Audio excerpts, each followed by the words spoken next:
National Weather Service in Grand Forks has issued a tornado warning for southern Hubbard County, Wadena County, northeastern Otter Tail County, until 4 p.m.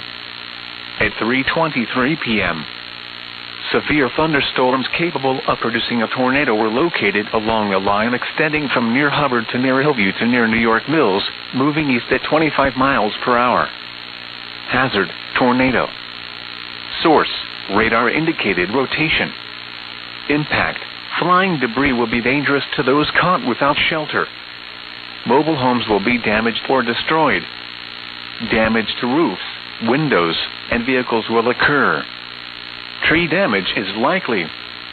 Locations impacted include Wadena, Park Rapids, Menahaga, New York Mills, Sebeka, Nevis, and Bluffton.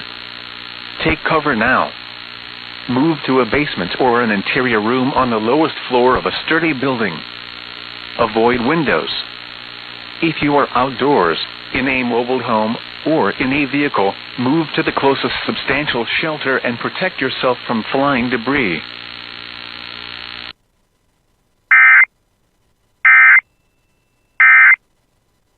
LGBT community, including